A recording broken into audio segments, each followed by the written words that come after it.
Христос воскресе! Христос воскресе! Христос воскресе! Честит и вечен да ни е Великден! Радосната вест, веста за Христовото воскресение, за победата на животот над смртта, наполно ги беше објавена во сите храмови на Македонската православна црква. Поглаварот на МПЦ, Охридска архиепископија господин Стефан, богослужеше во соборниот храм Свети Климент Охридски во Скопје, од каде го објави Христовото воскресение и упати великденски пораки. Ако Христос не воскреснеше, празна ќе беше нашата проповед и празна ќе беше и нашата вера, како што вели светиот апостол Павле. Но Христос воскресна и со тоа ни го отвори патот кон вечниот живот.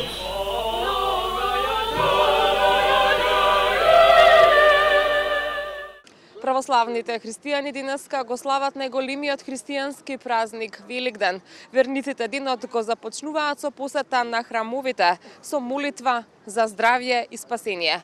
Верниците кои од утринава дојдоа да се поклонат пред иконата на Исус Христос, велат дека секоја година со радост го дочекуваат Великден, а од Бога бараат само мир и здравје. За мен овој ден како христијанка представува многу голем. Ми се чини најубавиот ден во годината. Христос воскресна, со тоа докажа дека постоел, ќе постои и ќе постои во сите нас и така на небесата. Голем празник е. Да. Се молев, еве, запалив, дојдов во црква, оставив јајца. Право да ви кажам, и за децата ми се устранства. Многу убав ден, многу весело, среќно. Живи здраве за светот, мир да има во светот. Денеска како го поминувате денот обично? Со фамилија, со внуци, со ќерки, со зетови.